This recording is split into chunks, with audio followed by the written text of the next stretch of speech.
de la MRC du Rocher-Percé.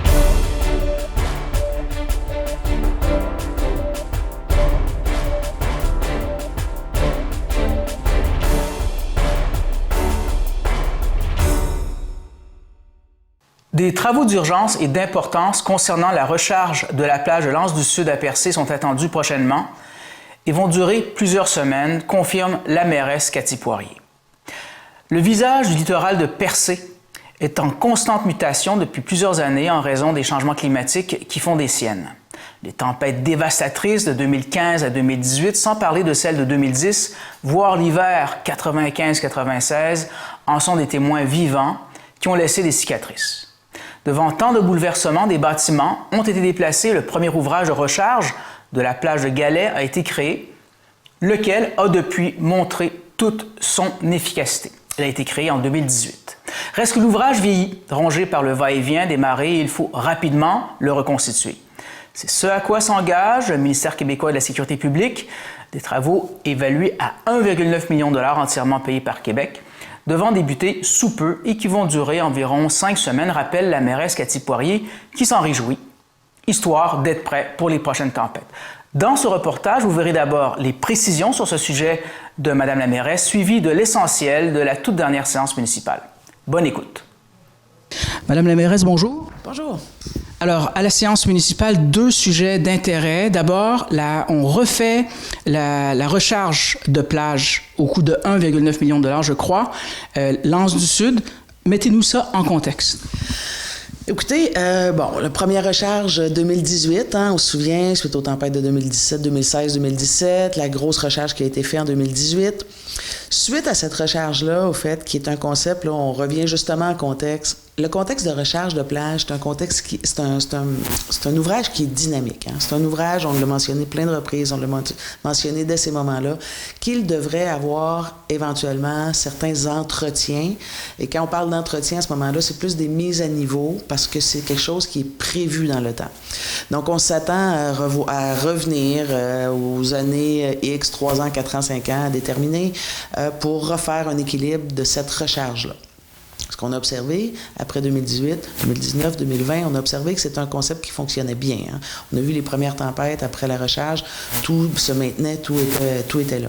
En 2019, il y a eu un ajustement, justement, qui a été fait par le ministère de la Sécurité publique. À partir de 2019, ça a commencé à être beaucoup moins clair. C'est-à-dire que l'ouvrage qui provenait du ministère de la Sécurité publique, et là, je vous dis le département du redressement, eux, c'est un département du ministère qui agit quand il y a une urgence. Donc, s'il y a une urgence au niveau des inondations, une urgence au niveau d'un ouvrage comme ça, des dégâts qui ont été faits suite à des problèmes d'érosion ou côtiers. Donc, ils agissent dans un temps déterminé et ferment le dossier, si on veut. Après que le travail est fait, le dossier, normalement, est fermé parce que le département de redressement, lui, c'est un département, comme je mentionne, qui agit pendant une période X. Ce qui n'a pas été prévu en 2018, c'est qu'est-ce qui arriverait après? Puisque pour une première fois, on faisait des travaux et des ouvrages qui allaient devoir se perpétuer dans le temps.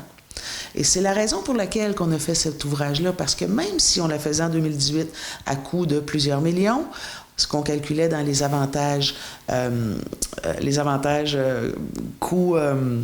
bref, j'ai oublié le terme. Les avantages dépenses-coûts, éventuellement, c'est que même sur une période, un horizon à long terme, les coûts restaient beaucoup moins élevés, même sur 40 ans, sur 50 ans, même si on avait à refaire des ouvrages de mise à niveau, que faire une infrastructure beaucoup plus solide, beaucoup plus massif, exemple un mur ou un gros enrochement ou des trucs comme ça.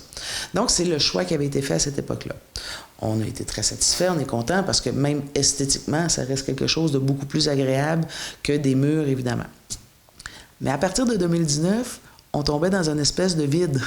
Qui allait faire la suite de ces travaux-là? Donc, de 2019, je vous dirais, à 2022, il y a eu beaucoup de représentations de fait auprès du ministère de la Sécurité publique. Comment on va entretenir, comment on va faire la suite des choses, sachant très bien qu'année après année, il y aurait de l'ouvrage à refaire. Donc, nous, on a entrepris des démarches de négociation sur une longue période pour dire, bien, vous devez rester avec nous. La Ville de Percé ne pourra pas être responsable de ces ouvrages-là. On n'a pas les capacités financières. Les citoyens de Percé, on est une petite communauté. On ne pourra pas investir à tous les 3 ans, 4 ans, 5 ans des sommes aussi importantes que ce qu'on constate aujourd'hui. Donc, en 2022, à force de négociation, je dirais, on a réussi à obtenir un suivi de cet ouvrage-là. Et là, ce qu'ils nous ont expliqué, ce que j'expliquais en séance publique cette semaine, c'est que depuis 2018, il y a quand même d'autres ouvrages de recherche qui ont été faits au Québec. Et on a spécialisé, je dirais, ce type de travaux-là au niveau du ministère. Donc, on a amélioré l'expertise. Ce qu'on nous dit, c'est qu'il y a une... Puis il faut savoir aussi que depuis 2018, l'UQAR est partenaire du ministère de la Sécurité publique pour prendre toutes les données en temps réel sur 4 ans. Donc, ils ont quand même été en mesure de quantifier les données, les mouvements, tout ça, prévoir les marées, etc., etc. Et là, ce qu'on nous dit, c'est que l'ouvrage qu'on va venir faire, oui, c'est un ouvrage non seulement qui est correctif comme qui aurait dû être fait sur la période à long terme, mais c'est venir faire l'ouvrage comme il aurait dû être fait selon eux en 2018. Et quand on parle d'ouvrage, juste pour concrétiser les choses, ce sont des galets, des camions qui vont venir. Tout un balai de camions sur combien de temps à peu près? À partir de quand? À partir de, normalement, d'ici la prochaine semaine, on s'attend que les travaux pourraient commencer. Nous, c'est sûr qu'on attend la confirmation que le MSP va prendre les travaux, le financement de ces travaux-là. On le sait qu'ils vont le faire, mais on a besoin des papiers pour assurer qu'ils vont prendre 100% des coûts, n'est-ce pas? Donc, ça devrait se faire dans les prochains jours. On est vraiment dans les formalités. On parle après de travaux de 5 à 6 semaines. Donc, il faut que ça soit fait avant la période des fêtes, là. Une fois que c'est fait, ça, est-ce que c'est du court terme, du moyen terme, ou après ça, on prévoit encore d'autres travaux? C'est du court terme. C'est vraiment du court terme. Là, on parle de travaux temporaires, d'urgence, qui vont venir corriger la plage à cette étape-ci pour les tempêtes à venir proches, là. Donc, les tempêtes de décembre 2023, les tempêtes d'hiver 2024, s'assurer qu'il n'y a pas de bris supplémentaire. Parce que présentement, il en manque du galet. Donc, c'est des travaux correctifs, temporaires, et à l'automne 2024, on va revenir pour faire une seconde recharge qui, selon eux, devrait être une recharge finale. Là, ce qu'on nous dit, c'est qu'avec les nouvelles expertises, le nouveau rehaussement qu'ils vont prendre, donc ça va être plus haut. Hein, on peut s'attendre que ça va être plus haut que ce qui a été fait en 2018. Pas suffisamment pour cacher la vue, comme j'ai mentionné cette semaine. On doit être rassuré. C'est quelque chose que j'ai quand même expressément demandé et entendu. Donc, mais on n'a pas vu de visuel non plus. Je peux même pas vous dire là, mais bon, on sait que ça va être plus haut, que ça devrait être encore une fois très esthétique. Cela dit, après 2024, il va falloir être à l'affût parce qu'il n'y a rien qui nous garantit que si en 2028, 2029 ou peut-être 2032, parce que ça devrait durer plus longtemps que ce qui a été fait en 2018 parce que c'est un ouvrage avec un équilibre meilleur, mais il faut quand même rester très à l'affût à savoir qu'est-ce qui va arriver et s'assurer que les citoyens de Percé ne soient pas responsables d'entretenir cette recharge. 4.4. Soumission, appel d'offres publiques, protection du littoral du secteur de l'Anse du Sud, travaux d'urgence. Donc, je vais lire la résolution puis je donnerai des détails par la suite. Il a proposé que le Conseil entérine l'appel d'offres public numéro 5320-2005-2301 intitulé « Protection du littoral du secteur de l'Anse du Sud », publié en collaboration avec la Direction de l'ingénierie et infrastructure de la Fédération québécoise des municipalités, laquelle a été mandatée par la Ville pour effectuer la conception des travaux de recharge d'urgence. Considérant que la FQM a analysé les 6 soumissions reçues dans le cadre de l'appel d'offres précité et que cette analyse démontre que la plus basse soumission conforme est celle de Sanissable au montant de 1 939 609,85, taxes incluses. En conséquence, il est proposé que le Conseil adjuge à Sanissable le montant des travaux d'urgence de recharge de plage de l'Anse du Sud conformément à la demande publique de soumission 5320-2005-2301 et au tarif unitaire de sa soumission, que l'adjudication de ce contrat est conditionnelle à l'annonce par le ministère de la Sécurité publique d'une aide financière en couvrant le montant complet. Donc, ça avait déjà été discuté dans la dernière année. Il y a des travaux d'urgence qui vont être exécutés dans l'Anse du Sud, qui devraient débuter normalement dans les prochains jours. Ça devrait durer 5 semaines, la durée des travaux. C'est la Ville qui donne le contrat, mais c'est le ministère de la Sécurité publique qui en paye la facture. Et vous voyez que la dernière phrase était conditionnelle au paiement complet. c'est parce qu'ils ont encore certaines analyses à faire dans les soumissions qui ont été faites hier pour nous revenir. Donc, nous, on voulait le passer ce soir pour que ça puisse démarrer. Il reste une condition à ce que le ministère vienne en conclure du paiement complet. Ce sont que des travaux d'urgence, donc c'est des travaux temporaires. Il y aura au courant de la prochaine année une autre charge qui va venir se faire, encore une fois, sur le même site pour les travaux qui devraient être supposément pour une durée de vie beaucoup plus longue. La différence entre les travaux qui vont être exécutés à l'automne 2023 et 2024, c'est qu'il y a un rehaussement du niveau d'équilibre de cette recharge-là. Dans les faits, ce qu'on nous dit, c'est que le travail, puis ce qu'on a quand même observé dans les dernières années, c'est que la recharge, elle fonctionne. Si elle n'a pas fonctionné la dernière année, c'est parce qu'il aurait dû avoir des travaux de suivi qui auraient dû être faits entre 2020 et 2023 qui n'ont pas eu lieu. Donc, évidemment, cette recharge-là, comme on l'explique souvent, elle est dynamique, elle bouge, les galets se déplacent et il arrive à des moments où la plage est beaucoup moins protégée.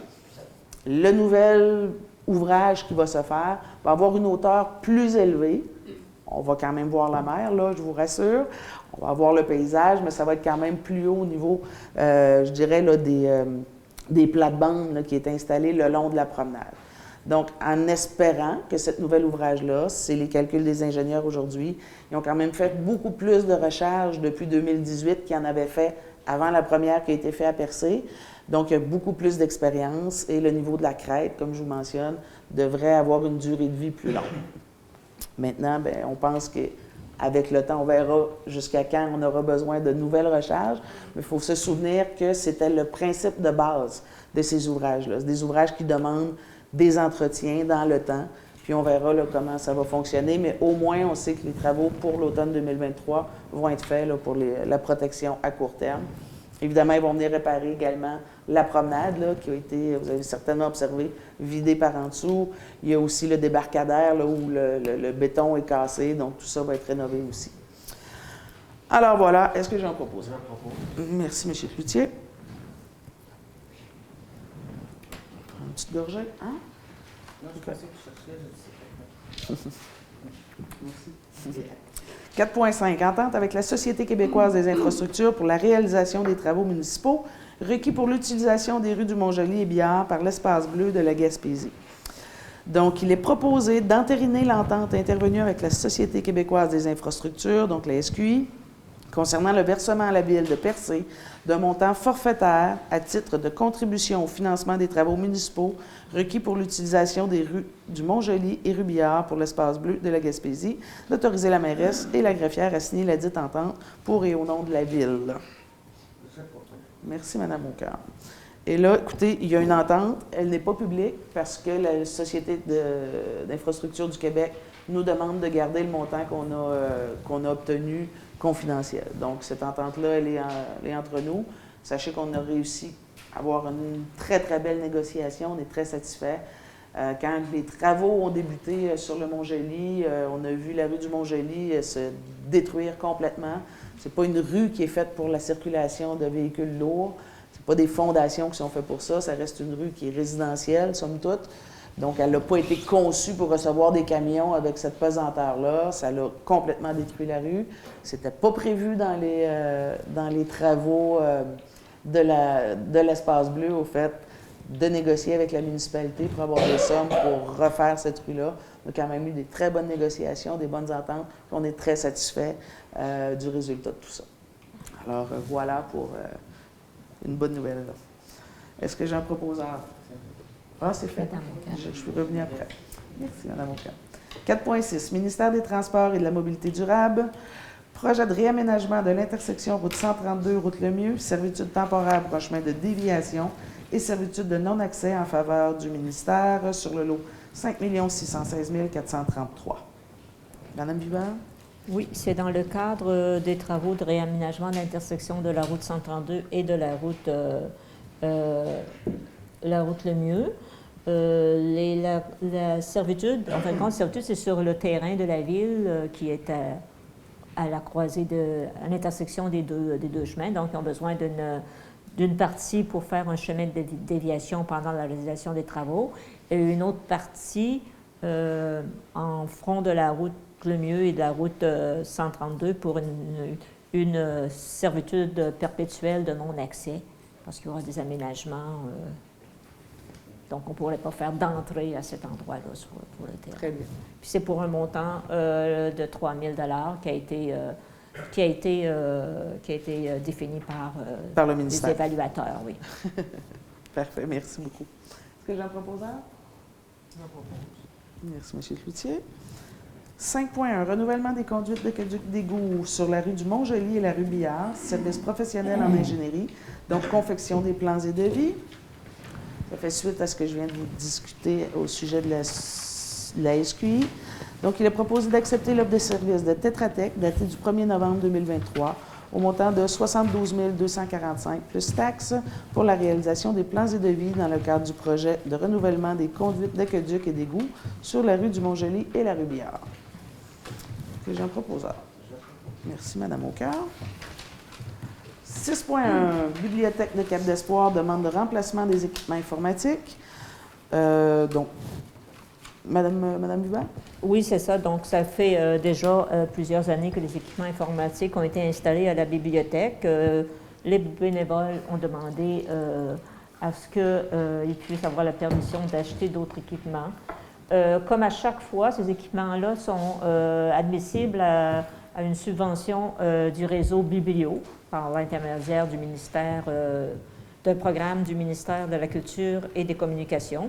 Donc, la soumission, ils ont obtenu une soumission de 2 945 plus taxes. Donc, nous allons faire, avant d'accepter la soumission, nous allons faire une demande, on ferait une demande au réseau Biblio pour, dans le cadre du programme dont on vient de parler, pour obtenir justement l'aide financière. Très bien, merci. Proposition? Merci, Mme Cailleux. 6.2. Demande d'aide financière dans le cadre du programme Le Canada en fête. Donc, il est proposé que la Ville de Percé présente une demande d'aide financière dans le cadre du programme Le Canada en fête pour la tenue des festivités de la Saint-Jean-Baptiste et de la Fête du Canada 2023 et que le directeur général, M. Jean-François Coderre, soit autorisé à signer pour et au nom de la Ville. Merci, M. Côté. 6.3. Offre de don d'une œuvre de M. Yvan Tartre, artiste peintre.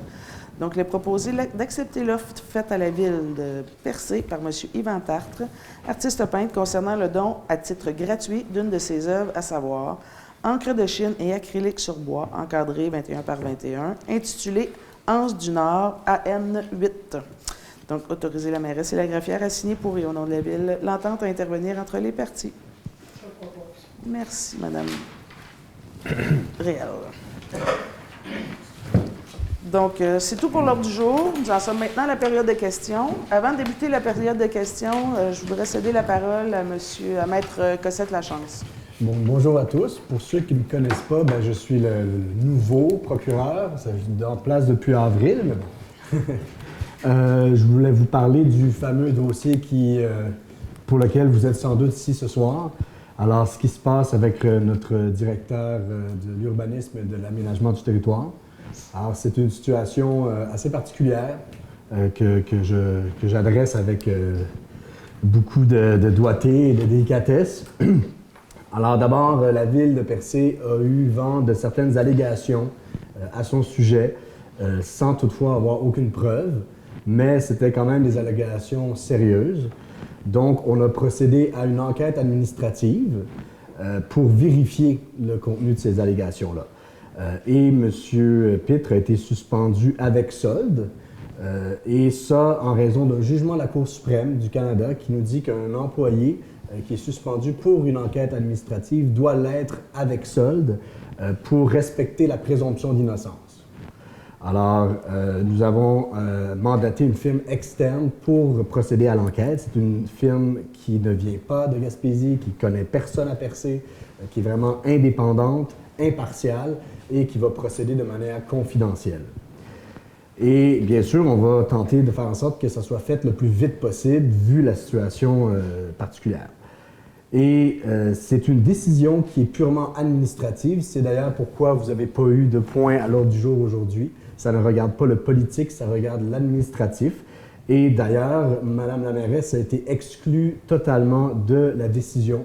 On lui a plutôt annoncé la décision. Elle n'a pas fait d'ingérence et elle ne s'est pas immiscée d'aucune façon dans le processus. Et en raison du caractère confidentiel de l'enquête, je ne peux malheureusement pas vous donner plus de détails pour ne pas nuire à cette enquête-là. Alors, je doute que vous venez ici avec peut-être beaucoup de questionnements. Je suis malheureux de ne pas pouvoir répondre à la majorité de vos questions. Je m'en excuse d'avance, mais vous comprenez que dans le contexte actuel, je ne veux pas nuire à l'enquête et probablement que vous non plus. Alors, voilà. Merci, Maître Cossette. Alors, période de questions est ouverte. Si vous avez des questions, c'est le moment.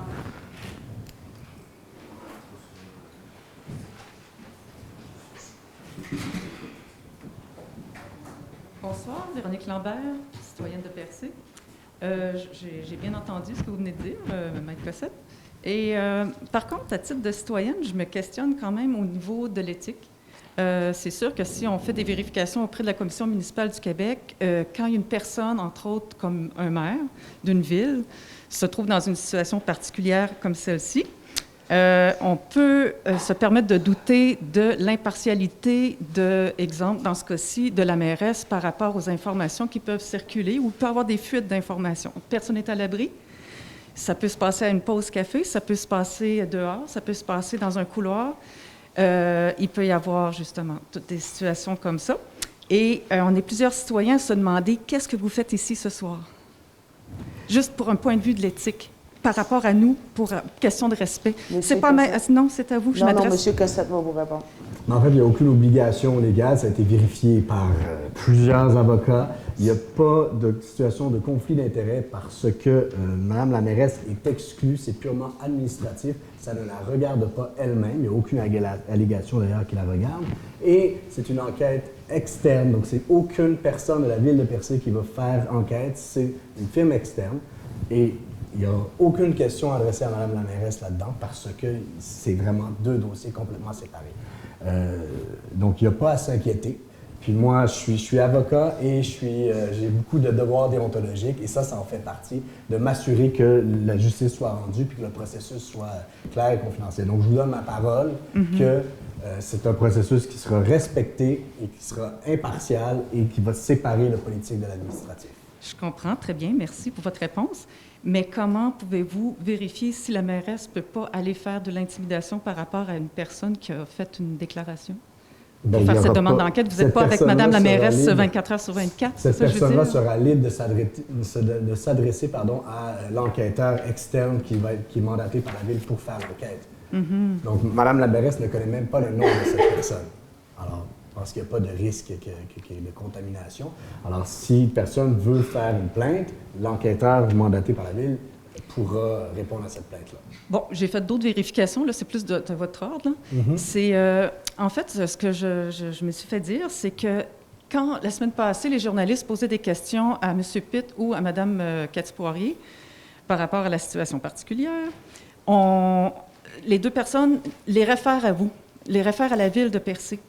Mais moi, ce que je me suis fait dire, c'est que Mme la mairesse et M. Ghislain Pitt devraient s'engager eux-mêmes un procureur à leurs frais. Il ne faut pas que ce soit aux frais des citoyens. Parce que votre travail, je parle. Parce que vous êtes là pour... Vous n'êtes pas là pour défendre les intérêts de la mairesse ou de M. Pitt, vous êtes ici pour défendre les intérêts des citoyens. Exactement. C'est pour ça qu'on vous paye, en fait. Oui, je représente la ville et soyez assurés justement que les choses ont été faites de leur côté. Et moi, je représente la ville, je n'ai pas répondu à des questions spécifiques venant d'eux. Et voilà, l'enquêteur externe, justement, est aussi un avocat. Donc, comme vous êtes dans le domaine juridique, c'est ma dernière question ce soir. Oui. Toutes les personnes qui sont ici ce soir, qui font partie du conseil de ville, s'ils détiennent des informations ou s'ils ont été témoins de certaines situations en lien avec la mairesse ou M. Ghislain Pitt, est-ce que vous allez les conseiller fortement à dénoncer? Absolument. Tout le monde peut venir parler à l'enquêteur au nécessaire. Okay. Bien sûr, il va y avoir un certain... Mais est-ce qu'ils ont les coordonnées? C'est ça la question. Si les conseillers qui sont là ont été témoins de certaines choses, exemple, il y a eu des histoires avec la rivière des Émeraudes, il y en a plein, il y a une multitude, il y en a dans la communauté, mais il y en a aussi à l'interne, de ce que je peux comprendre. Est-ce qu'ils ont les coordonnées? On n'est pas encore à l'étape de distribuer les coordonnées de l'enquêteur, mais c'est dans les plans, oui. OK, mais ils peuvent être... Oui. Parfait. Merci. C'est tout. De rien.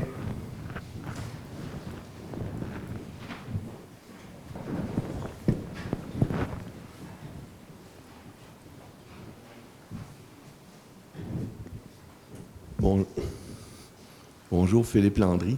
Ce dont je veux parler ici est très général, mais il y a des gens qui ont un sens de quand ça va tourner mal. Je pense, par exemple, il y avait un dénommé Ferguson qui avait prédit 1 an et demi à l'avance la crise des subprimes, les papiers commerciaux en 2008. Donc, vers 2006 et quelques mois, il avait vu ce qui allait s'en venir. Et là, il y a un sacré nombre de personnes que je vois, dont lui, qui dit que, en gros, l'économie canadienne s'en va vers carrément le mur. Il ne sait pas exactement quand, mais on le sent qu'on est tombé en récession. Et malgré tout, d'habitude, une récession, ça fait taire l'inflation un peu, mais c'est absolument pas le cas. Et moi j'ai aussi le feeling qu'après tant d'années de dépenses pharaoniques du côté de Trudeau, ou même du côté du Québec, là, parce que je veux dire, du côté de Legault, il n'y a pas de production, là, je veux dire, on dépense, puis il n'y a rien qui sort, que ce soit le troisième lien ou autre chose. Et je pense que toutes les municipalités, moi, mon feeling, c'est qu'il va falloir être parcimonieux. Moi, mon feeling, c'est que dans les prochaines années, là, je ne sais pas pour combien d'années, mais j'ai connu la crise économique de 1980. Je ne veux pas être un oiseau de malheur, mais mon feeling, c'est que les prochaines années vont être tough. Et vraiment tough. Plus tough que 2008. Et peut-être plus tough que 1980. Pour la crise de 1929, je ne la connais pas. Mais, je veux dire, c'est qu'à un moment donné, il y a un certain nombre d'indicateurs, que ce soit la dette nationale, la dette des municipalités, la dette provinciale, la dette des ménages, qui fait qu'à un moment donné, on s'approche vers le mur. Et il y en a un sacré paquet là, de gens qui disent... Alors, ben, la question, c'est, je pense, est-ce que toutes les municipalités, je pense, doivent être... c'est-à-dire, comme on dit, comme les Chinois disent, les crises, c'est aussi une opportunité de s'améliorer. Et je pense que toutes les municipalités vont être appelées à être très proches de leurs sous, parcimonieux, que les dépenses se fassent pas... C'est une question ou c'est un commentaire? Ben non, c'est à la fois un commentaire, une question, c'est-à-dire, êtes-vous prêt? Alors, je vais vous poser cette question-là. Êtes-vous prêt? Parce que moi je ne suis pas le seul, là. Je pense que d'ici un certain nombre de mois, ça ne va pas bien aller. C'est bien connu que le monde municipal a beaucoup de difficultés depuis les dernières années. Hein. Les comptes ont augmenté énormément partout dans le monde municipal.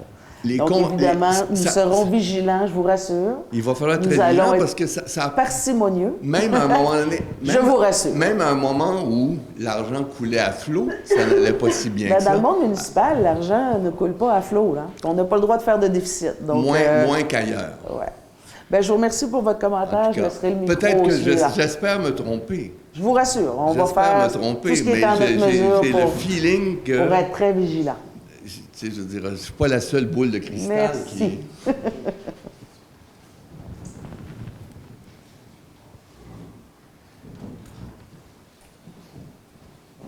Bonjour, Jean-Luc Arbeau.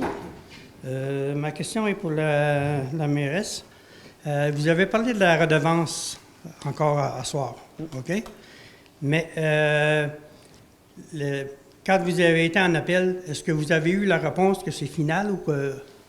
Bien, on n'a pas passé en appel encore. On est en procédure. OK. Bon, bien, comment ça se fait que vous demandez aux citoyens d'être dans des réunions quand que c'est même pas terminé? C'est encore en cours. Bien, c'est parce qu'on veut rencontrer les citoyens, on veut entendre les citoyens, on veut entendre les commerçants, on veut entendre tous les gens. On ouvre des consultations, comme on s'est engagé de le faire. Vous nous avez demandé de le faire encore et encore. Alors, on le refait pour une période de cet automne. Ma question est que on peut-tu retarder jusqu'à temps que le verdict sort?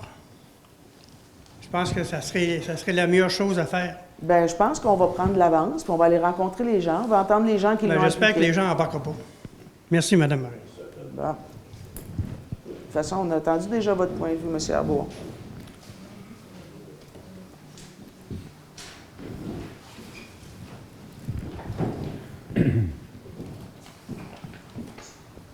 Bonsoir. Bonsoir. Comme vous le savez, au mois de septembre, on a eu un... L'autre micro. Non, Ah, lui. lui? Ah, excusez. Comme vous le savez, au mois de septembre, à la Savoir-Fils, il est arrivé... on a eu un petit malheur, tu sais, même un assez gros malheur. Notre fameux petit restaurant qui était là depuis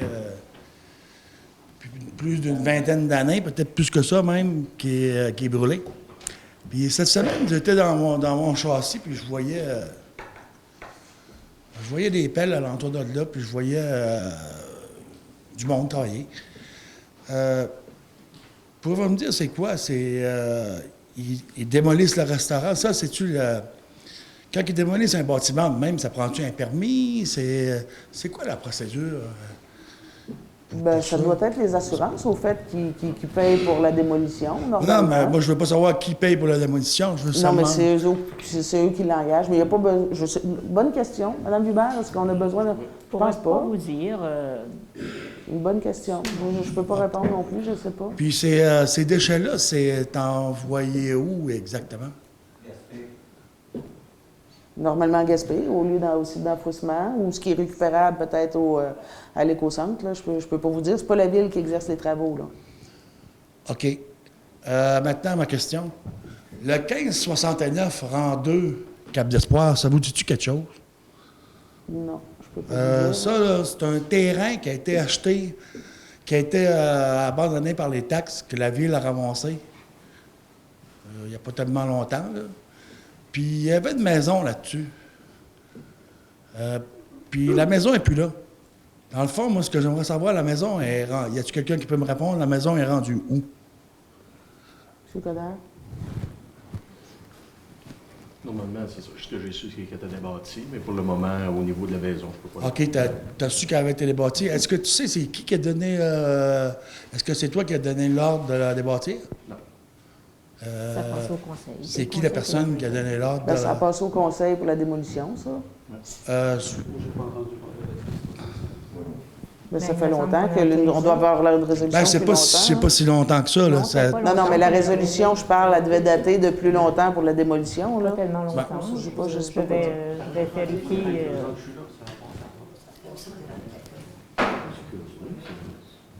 C'est qui? C'est-tu l'urbaniste ou le directeur? Ou, Moi, je n'ai pas donné d'ordre là-dessus. non, vous n'avez pas donné d'ordre, mais il y a quelqu'un qui a donné un ordre. Moi, ce que je veux savoir, c'est qui a donné Ben, l'ordre. ça fait longtemps qu'on a fait la résolution. Là, Ben, c'est Madame pas Hubert. pas si longtemps que ça, pareil. Ben, mais entre la résolution et la démolition, il peut se passer 6 mois. Là, mais c'est ça que je vous dis. Là. la maison était là au mois de juin. là. Oui, je parle pas de la maison, moi je parle de la résolution. Ça veut dire là. que ça a été On va démoli il n'y a pas vérifier tellement premièrement longtemps. s'il y a une résolution, je crois, et quand est-ce qu'elle a été passée, OK. et quand les travaux ont été réalisés.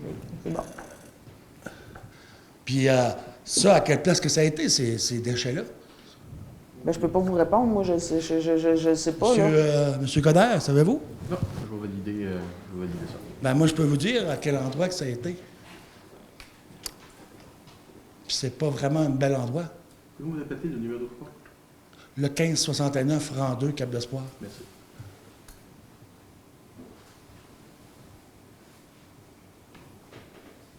Ben, allez-y, M.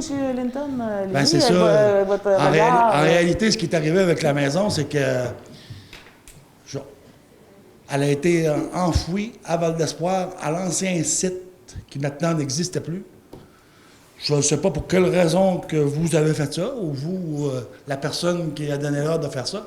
C'est les employés de la ville, d'ailleurs, qui sont allés là avec un camion, qui a été démoli avec des équipements de la ville. Ça a été apporté dans la route de Val d'Espoir à l'ancien site d'enfouissement qui n'en est plus un, d'ailleurs depuis plus de 20 ans.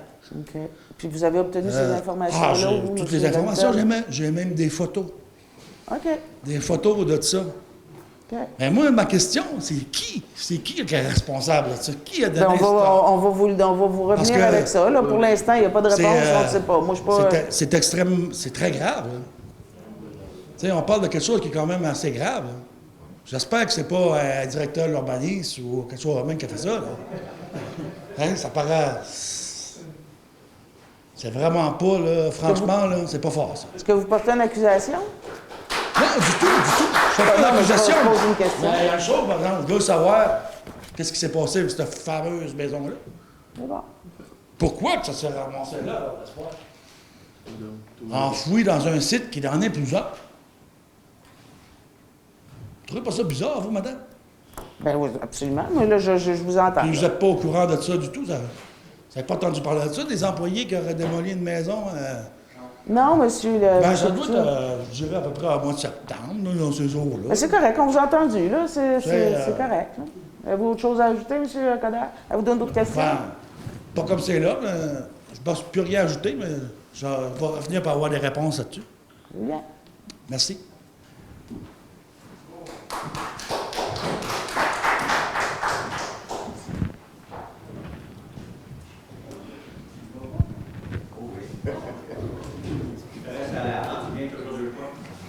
Non.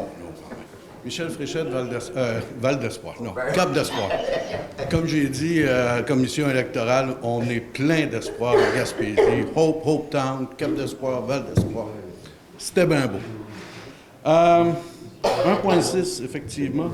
Le règlement sur la démolition des meubles, il ne sert que pour les immeubles patrimoniaux, de ce que j'ai compris. Ouais.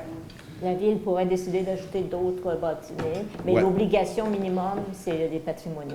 À la lecture, bien, c'est sûr qu'on n'a pas les projets bien en avance, donc je n'ai pas eu le temps de le lire à fond. Mais le comité, comme tel, est formé de 3 personnes, 3 élus. OK? Puis je me posais la question, on a un CCU où il y a des citoyens là-dedans qui autorisent à bâtir, puis là, on aurait un comité qui autoriserait à débâtir.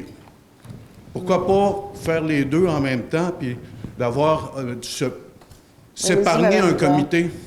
C'est la loi qui nous oblige à avoir un comité de démolition, soit qu'il est formé de 3 membres du conseil, ou si le conseil décide, il peut le former, être lui-même entièrement le comité en passant un règlement pour l'ensemble du conseil. Il faut absolument que ce soit des élus. Oui. Pour bâtir, ça n'en prend pas, mais pour débâtir, ça n'en prend. C'est prévu que le comité doit consulter pour les bâtiments patrimoniaux. Le comité de démolition doit consulter le comité du patrimoine de la Ville, qui est lui-même le comité consultatif d'urbanisme. Bon, OK. Bien, rapidité de lecture, des fois, on fait des interprétations qui dépassent la logique ou les lois. Comme on vous dit, il va y avoir une consultation publique le 29 novembre prochain. OK. Et le règlement, on en a mis des copies ce soir. Il va être sur le site Internet avec l'avis public aussi. Mais même avec ma lecture rapide en diagonale, je n'ai pas saisi toutes les nuances d'un texte de loi comme celui-là. 1.11. Fin d'exemption, le géoparc de Percé, comme vous avez dit, si bien dit, j'ai aimé parce que je vous l'aurais rappelé, qu'on a déjà joué dans ce film-là avec le club nautique. C'est des pertes de revenus alors qu'on a besoin de chaque sou dans notre ville et payé par tous les contribuables. J'aimerais savoir le pourcentage de taxes escompté possible en fonction d'une décision. De 0 à 100 Ben, je ne m'avancerai absolument pas. Je ne peux pas dire qu'est-ce que la commission va analyser. Oui, mais vous avez fait une recommandation d'accepter à 100 ou d'accepter en fonction de... Non, on ne s'avance pas là-dedans. Nous, c'est juste une recommandation à la demande. Donc, c'est la limite de votre entendement sur la chose. Absolument. C'est bon. Puis si on ne le recommandait pas, ils pourraient l'analyser quand même. C'est pas... C'est vraiment, ça leur appartient. OK. Un citoyen précédent a parlé, effectivement, pour le 1.12, de la redevance touristique au niveau des consultations et a mis un peu pas en conflit, mais en dissonance, si on veut, le fait qu'on est en appel sur un jugement et que là, on commence à consulter alors qu'il y a des mois et des mois et des mois, on vous avait demandé de faire ça. C'est pas du rattrapage, du hockey de 3e période, dernière minute, ça? Écoutez, on a déjà consulté, ça a déjà été fait. Nous, on veut entendre les autres qui ne se sont pas présentés aussi. Tu sais, on va entendre les autres personnes qui ne sont pas nécessairement ici pour donner leur opinion. Donc, une liste... Tout le monde est les bienvenus. Non, tout le monde OK. est les bienvenus, vont s'inscrire. Mais on aimerait aussi entendre d'autres OK. gens dans la communauté. Mais il n'y a pas d'interdit de ceux qui ont déjà parlé, Ah, vous ne voulez pas les absolument pas. entendre, là? Non, OK, c'est correct. On va J'ai se dit que ce ne serait sentir pas politique. On ne invité. sera pas là. Est-ce que vous avez un calendrier? Parce que si... Ça va être annoncé rapidement. Ça devrait se faire au cours du mois de novembre. Donc, il devrait y avoir 5 dates, 15 personnes, 3 de soir, 2 de jour, pour faciliter l'accès à tout le monde. Donc, les gens vont s'inscrire, ils vont être placés dans une plage horaire. Ça devrait ressembler à ça. Puis s'il y a plus de demandes pour s'exprimer... S'il y a plus de demandes, on va les ajouter. Juste une petite précision concernant l'intersection 132, chemin le mieux, c'est parce qu'il y en a 2. Oui. Je voudrais savoir lequel, juste pour... En Sabot-Fils. Ah, L'autre, elle a OK. été faite. Oui, je le sais, mais c'était juste pour dire, parce qu'il y en a qui... Tout à fait. Non, c'est parce que nos... Mais il y a un lot qu'on nommait avec, là, mais c'est Ouais. sûr qu'un numéro de lot, c'est Voilà. pas... C'est parce que le conseil de ville est écouté par tout le Québec, incluant Infoman. Alors, peut-être qu'il faut préciser certaines choses. Bibliothèque de Cap d'Espoir. Ma réflexion quand j'ai entendu ça, c'est est-ce qu'il y a d'autres besoins à peu près uniformes que le parc informatique date à peu près des mêmes Non, il date pas périodes tout- antédiluviennes? Il date et- pas toute la même période. On a remplacé celui à Barachois aussi. Il y a eu un remplacement OK. qui a été fait. Là. C'est aléatoire, donc ils n'ont pas la même âge, la même durée de vie, ou etc. Donc, On c'est parle, vraiment à la demande. on parle du hardware, mais les software, est-ce qu'eux autres aussi, il faut qu'ils soient mis en niveau? Ah là, mon cher monsieur, vous me dépassez dans mes connaissances Non, les informatiques. logiciels là. d'exploitation. de C'est ça, un là. ordinateur avec tout le kit qui vient avec. Là. C'est parce que je vous informe que Texas... Les imprimantes, il y a 2 Ouais. imprimantes, le scanner, tout ça vient avec. C'est parce qu'il existe des provisions pour les institutions d'obtenir des logiciels quasiment gratuitement sur TechSoup. Donc, vous avez juste à aller sur TechSoup, puis remplir votre demande, puis peut-être que vous allez avoir une bonification au niveau des logiciels. Madame Hubert prend des notes. Des écoles font ça, en tout cas. Parce que le hardware, c'est une chose, mais les logiciels, c'est autre chose.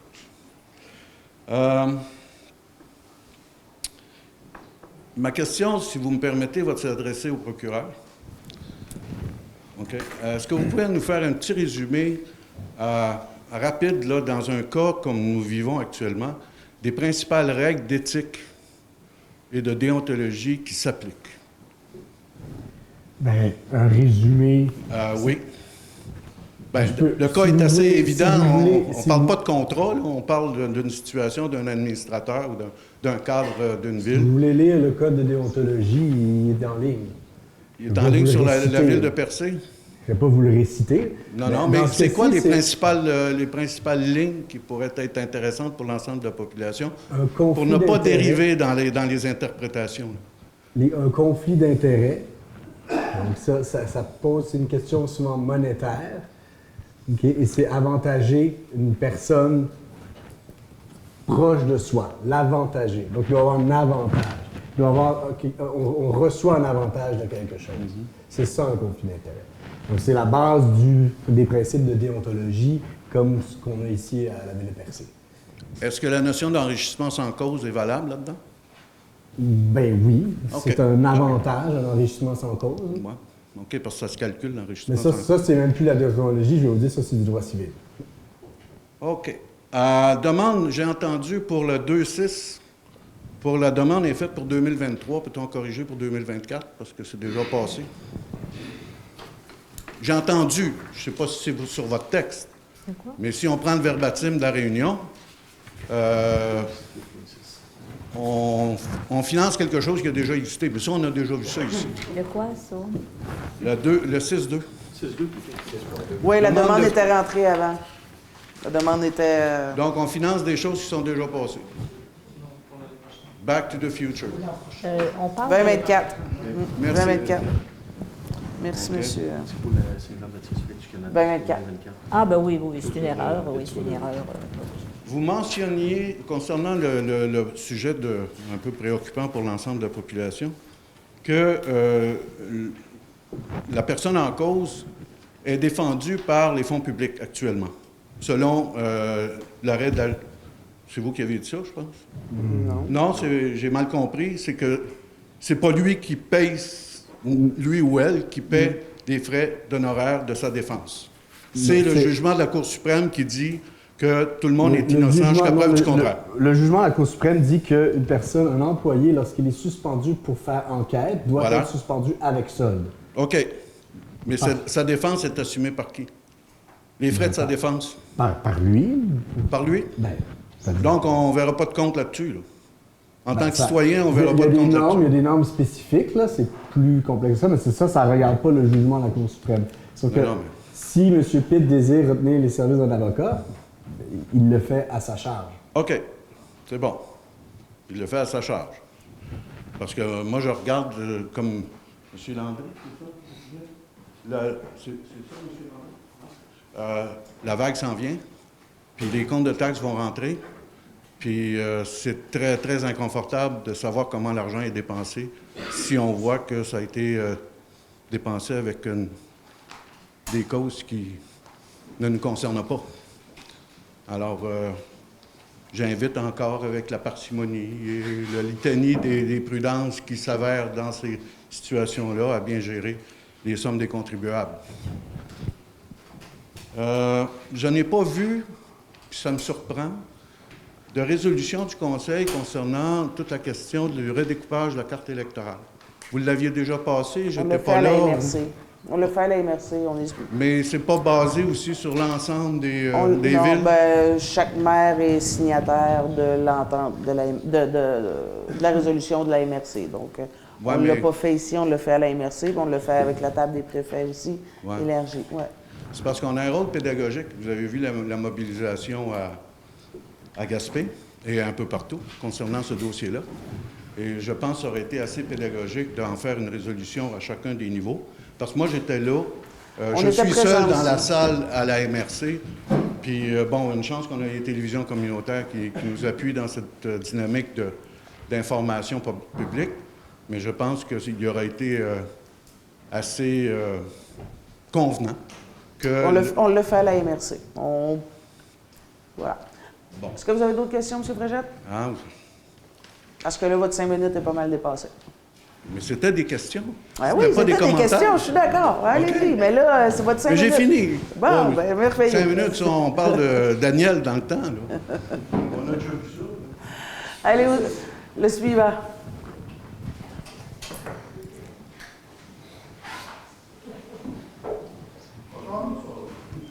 Michel Méthode.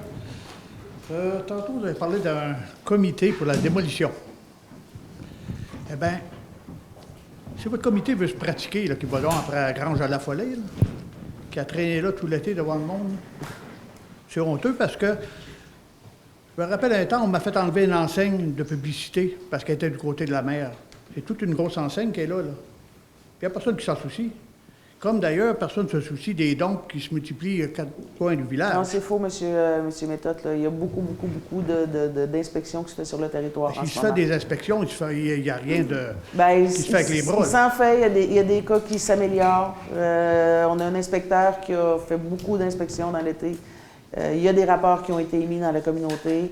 Puis d'ailleurs, je tenais à en informer, l'inspecteur continue. Il est sur des dossiers. Donc, il ne peut pas être partout en même temps, vous en conviendrez. Le territoire est grand, mais il fait son travail, puis je vous dis que ça bouge. Ça bouge. Ça bouge. Oui, pour vrai. Une question que je me posais l'autre jour en passant au Cap-des-Roches. Qui a autorisé ça, la belle côte là, qui monte dans le Cap? Là? Écoutez, c'est ça fait dur pas pareil. C'est fort. Il faut être audacieux pour avoir envie d'y monter. Il faut être audacieux pour donner un permis pour ça aussi. Ça doit prendre un permis, non? Il est conforme, certainement. Il est conforme. Après ça, le chemin d'accès, ça reste son chemin privé. Là. Il y a une conformité s'il y a eu un permis. Là. Ça, c'est officiel. Mais la pente, ça lui appartient, c'est sur un terrain privé. Non, là, franchement, là, il dépasse pas mal. En tout cas, c'est là-dessus, là, les dépotoirs, ça fait dur. Puis la grange, là, que quelqu'un s'en occupe à un moment donné, là, parce que... Ça va venir. Merci, M. Méthode.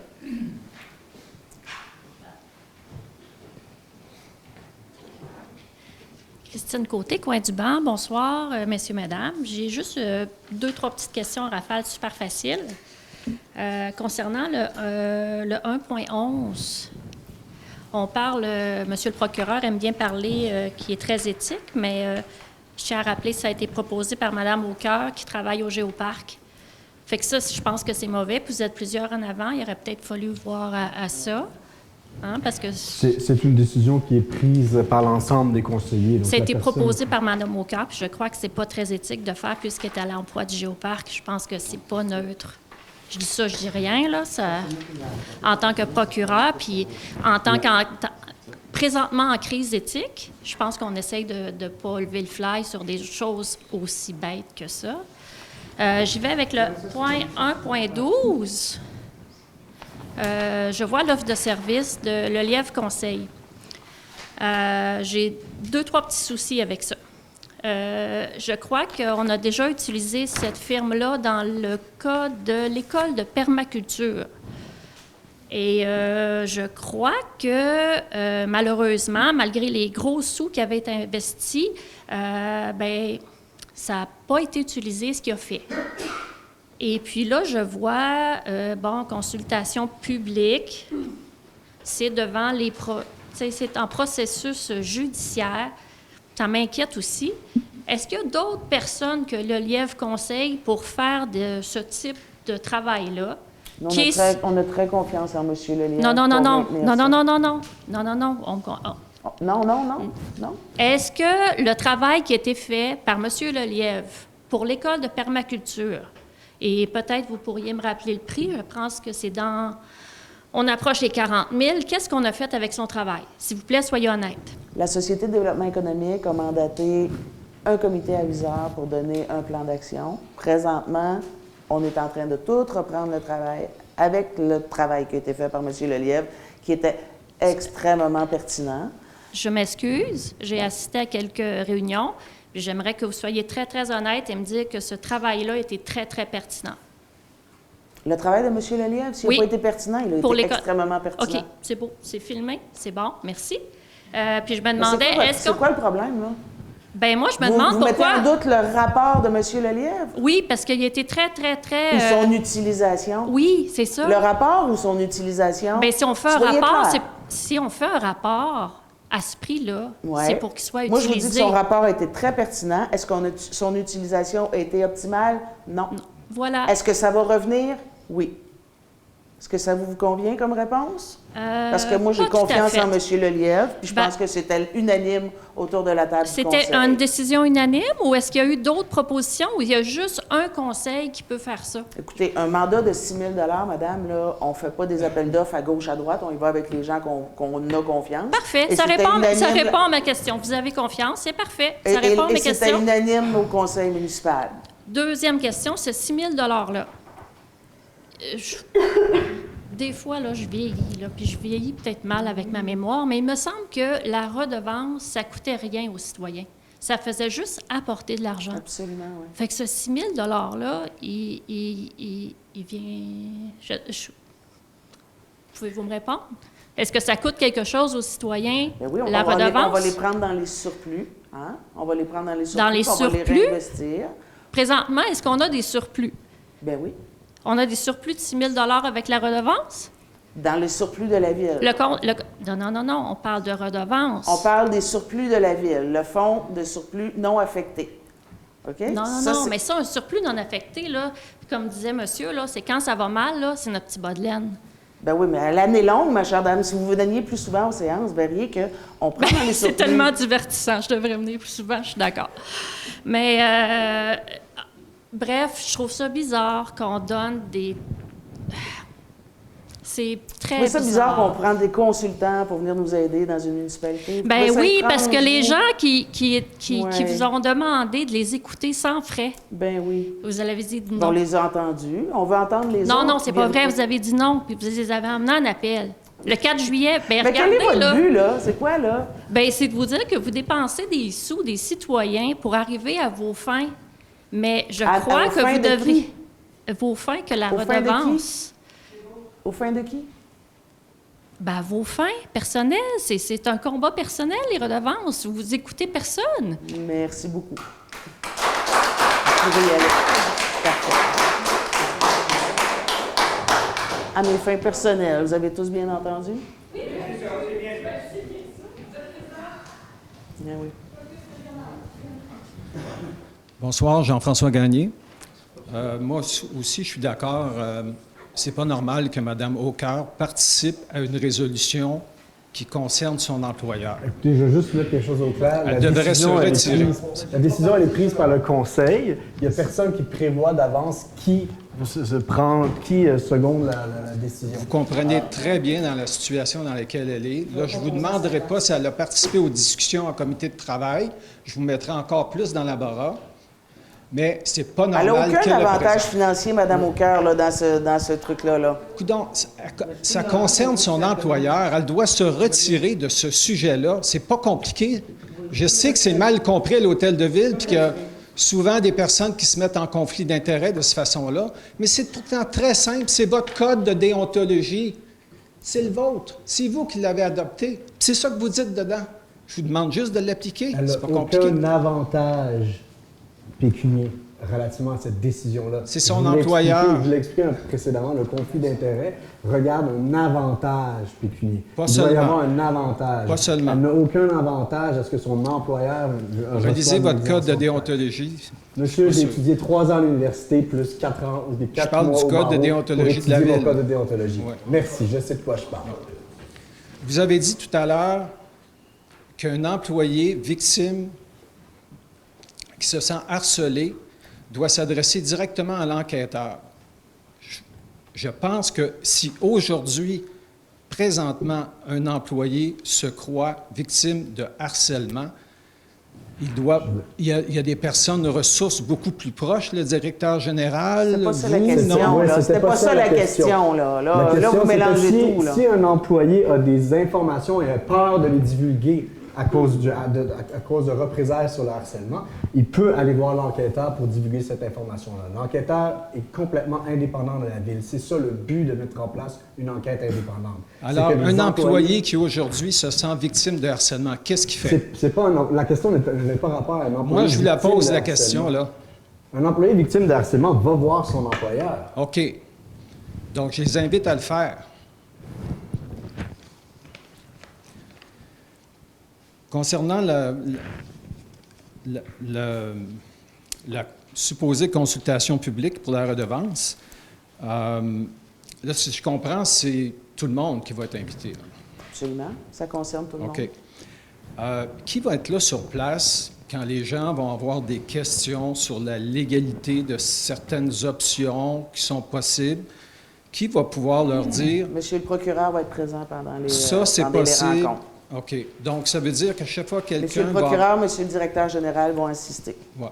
Ça veut dire qu'à chaque fois que quelqu'un va avoir une idée qui ressemble à l'application de la redevance actuelle, qui est fortement contestée, actuellement en cours de toute façon, c'est considéré illégal, bien là, votre position, ça va être de dire quoi? Ça va être d'écouter, on veut prendre en note les idées, puis... Mais là, vous ne pourrez pas dire... Moi, je serai là à titre de secrétaire. Moi, je ne parlerai pas, je répondrai aux questions légales, mais le but d'engager une firme externe, c'est justement d'avoir quelqu'un d'indépendant qui écoute les questions, puis il prend en note, puis qui monte un rapport de consultation. Moi, je fais juste être le secrétaire puis répondre aux questions légales. Voilà. Fait que si quelqu'un... Vous avez d'autres questions, M. Garnier?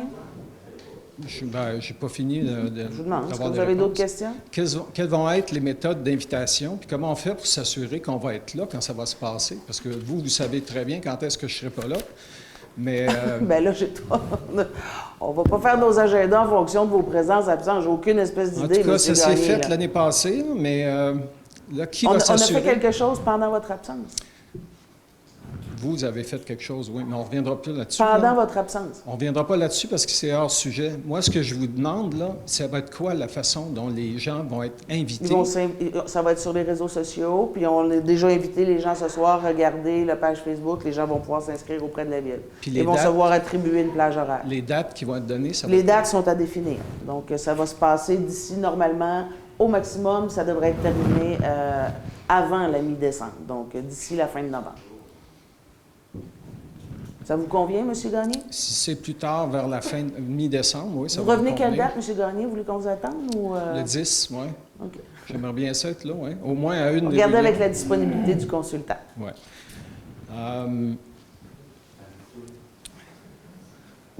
Ça serait le fun si, comme à Toronto, hein, le maire démissionnait quand il devient en relation avec un employé. Ça serait donc beaucoup plus simple. Vous devriez aller voir ceux qui ne savent pas, comme les conseillers et conseillères, aller voir pour le maire Torrey ce qui s'est passé. Pouvez-vous vous présenter au micro? Jean-Claude Méthode Percé. Je vous invite à aller voir, monsieur et madame les conseillers et conseillères, d'aller voir pour ce qui s'est passé avec le maire Torrey. Pour avoir été avec un employé de la ville, il est obligé de donner sa démission.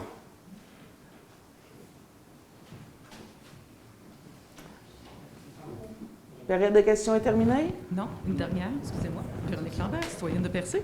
C'est pour faire suite à des questions qui ont été posées par des citoyens. Excusez-moi, j'ai une mémoire d'éléphant. Le 4 juillet, j'étais présente ici au Conseil de ville, puis je me souviens que des citoyens qui sont en dehors du comité de citoyens commerçants de Percé qui se sont présentés au micro, presque pour vous supplier, tout le Conseil, de ne pas voter pour réouvrir la Cour. OK? C'était une demande générale qui était dans la salle, à part une ou deux personnes. Oh non. Oh oui. Bon, je l'ai réécouté plusieurs fois. Vous m'avez dit oui. Mais ma mémoire d'éléphant, Revisez vos choses, ça va vous faire bien. je vais juste vous rappeler un détail, c'est que vous avez dit aux citoyens, OK, tout le monde a voté pour, pas tout le monde, excusez-moi, une partie du Conseil a voté, il y avait la moitié qui était partagée, pour réouvrir la Cour. On sait que ça va coûter des sous, mais vous avez dit à tous les citoyens, puis c'est filmé, donc on a tout ça en archive, que ça ne coûterait pas un sou aux citoyens le fait de réouvrir la Cour parce que vous irez chercher de l'aide au niveau de l'UMQ. Ça, c'est pour la partie des frais juridiques, pour la partie de l'avocat qui va représenter la ville de Percé. Mais le contrat que vous êtes en train de donner à le Lièvre Conseil de 6 000 quelque chose, là, c'est qui va payer ça? Vous l'avez dit tantôt, je ne sais pas qui a posé la question. Vous avez répondu que ça va être l'argent des contribuables. Fait que finalement, vous mentez tout le temps sur ce dossier-là depuis le début. Ça aurait coûté 0 $. Vous rendez-vous compte qu'il y a 1 an et demi et plus, on vous avait envoyé des invitations ne pour s'asseoir. proviennent pas que des taxes foncières, hein, chère dame. Non, mais l'argent des contribuables. Les surplus viennent de toutes sortes d'économies qui ont été faites au courant de l'année à la ville de Percé. Les surplus peuvent être parce qu'il y a des salaires qui n'ont pas été payés. C'est pas les taxes foncières qui payent l'ensemble du budget de la ville. Là. Oui. Il y a d'autres fonds qui gèrent les budgets de la ville. Vous avez quand on a des surplus cumulés, à la fin d'une année sous. fiscale, c'est parce qu'on a économisé pendant l'année des sommes qui s'en vont au surplus. Parce que quand on fait un budget, on a toujours un budget équilibré. Donc, les dépenses et les revenus sont équilibrés. Ça arrive égal. Quand on arrive à la fin de l'année et qu'on cumule des surplus, c'est parce qu'on a été performant pendant l'année financière et on a des surplus qui sont accumulés. Ça s'en va dans les surplus, hein, qui sont non affectés ou affectés. Quand ils sont non affectés, on peut s'en servir en courant d'année pour des dépenses qui n'ont pas été prévues lors du budget, de quelque sorte qu'elles soient. Donc, quand on a de l'argent dans les surplus, dites-vous une chose, c'est parce qu'il y a une gestion saine qui a été faite et qu'on a cumulé des bénéfices à la fin de l'année. Mais c'est drôle, parce que j'avais posé une question à un moment donné. C'est quand même intéressant, hein, comme concept. On avait reçu une lettre, justement, signée de votre nom, puis qui était marqué qu'il y avait un surplus de 1 million, je ne sais plus, 1 million 233 000 ou je ne sais plus combien. Oui, absolument. Puis je vous avais demandé, mais qu'est-ce qui vous empêche de baisser le compte de taxes des citoyens si on a un surplus? Parce qu'on se garde un coussin. On n'est pas en train de le vider avec le 6 000 hein? Inquiétez-vous pas, on est vigilant, puis notre surplus, on y veille. Là. On n'est pas en train de le liquider, Mme Lambert, je vous rassure. Non, mais comprenez-vous que c'est quand même l'argent qui appartient à la municipalité de Percé. C'est qui la municipalité de Percé? Est-ce que c'est vous? Bien, c'est tous les citoyens. C'est tout le monde. Bien, c'est ça. Bien, c'est ça que le monsieur parlait tantôt. On ne s'en va pas vers quelque chose de financièrement mais vous très savez, agréable. à chaque année, on émet des états financiers ici à la ville de Percé, puis on a un comptable qui vient les vérifier. Hein, c'est une firme comptable. Il y a un vérificateur qui passe des semaines ici à la ville de Percé. Et à chaque année, depuis que je suis présente, avec des anciens membres du conseil et des nouveaux, il vient nous dire que la santé financière de la ville de Percé, elle est bonne. Elle est bonne, la santé financière.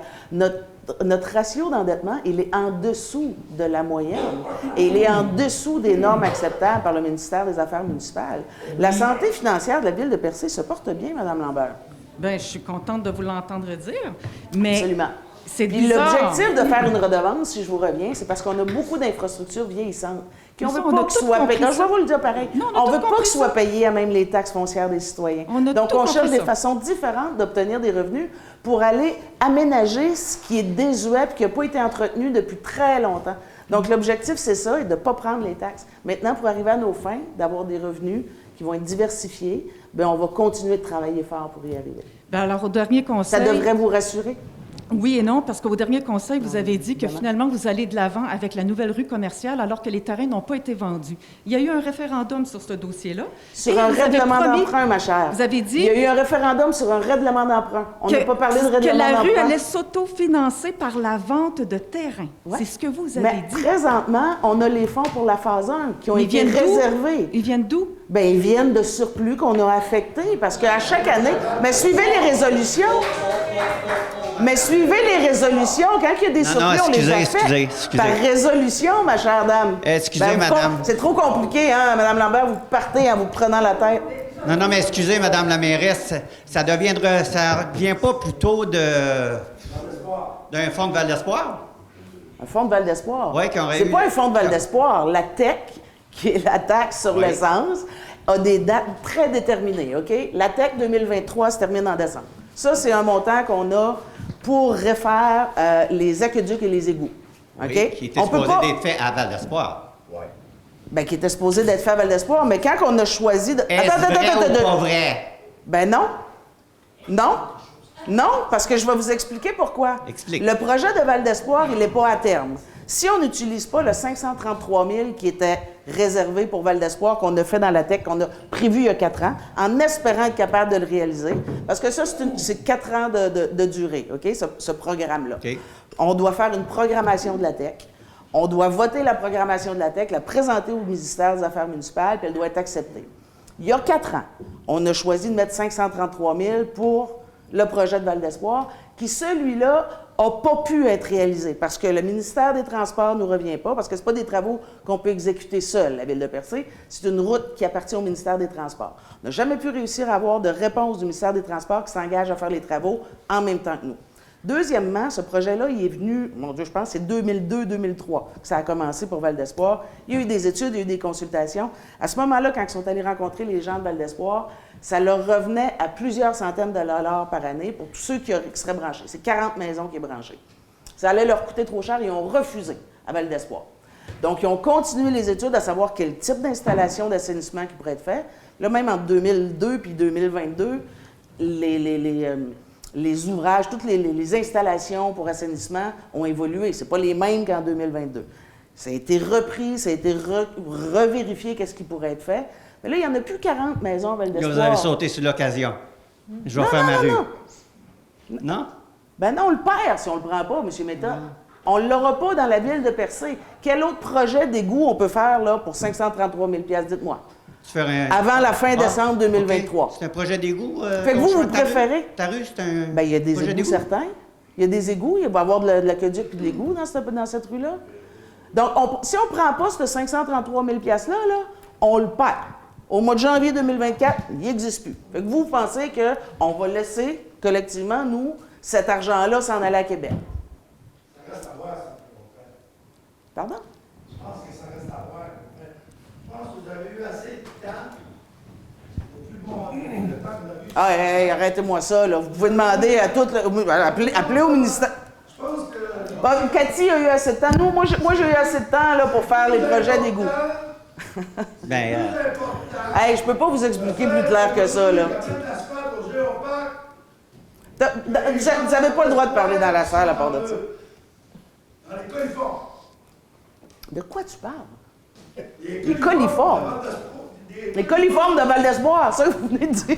Mon Dieu Seigneur! Excusez-vous. Excusez-vous.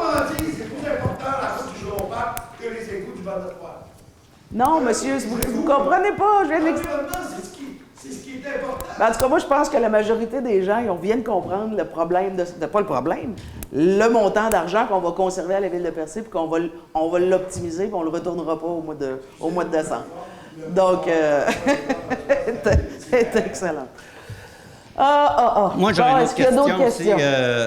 Toujours sur la redevance, on entend parler redevance. Chaque fois qu'on entend parler de redevance, on entend parler UMQ. C'est l'UMQ qui est rendu contre nous autres, ou bien donc vous vous servez, si l'UMQ sert de la ville de Percé pour se faire un nom pour ensuite... L'UMQ n'a pas besoin de la ville de Percé pour se faire un nom, M. Méthode. L'UMQ a plus de 100 ans. Là. OK, c'est l'Union des municipalités du Québec. Je sais c'est quoi. Pas besoin de la ville de... Vous savez c'est quoi? Oui, je sais c'est quoi. L'UMQ n'a pas besoin de la ville de Percé pour se faire un nom. L'UMQ défend les intérêts des municipalités du Québec. Mais je veux dire, chaque fois que vous dites, OK, ça va être payé par l'UMQ, l'avocat va être fourni par l'UMQ. Je ne peux pas parler de ça ce soir, moi. T'en parlais avant, là, je peux en parler à soir. Puis, ce que je veux dire là-dessus, c'est que nous autres, on était un petit groupe, mais on l'a payé, notre avocat. On l'a gagné, la cause. On vous souhaite bonne chance, puis on va leur gagner la cause. Puis je le souhaite à plein cœur. Bon, la période de questions est terminée. Il en reste une. Je voudrais poser la question à M. l'avocat. OK, pour la question de redevance, OK, on revient tout le temps là-dessus, on est fatigué d'entendre ça.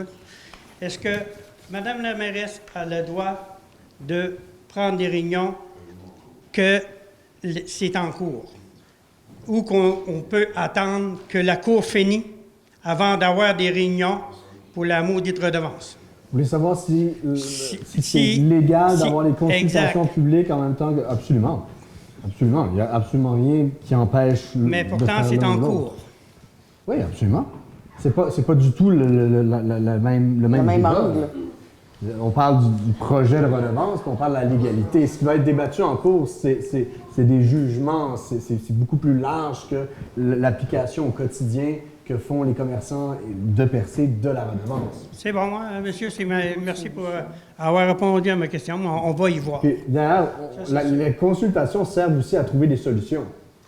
Alors, on va entendre les gens pour qu'ils nous les donnent. L'un n'empêche pas l'autre.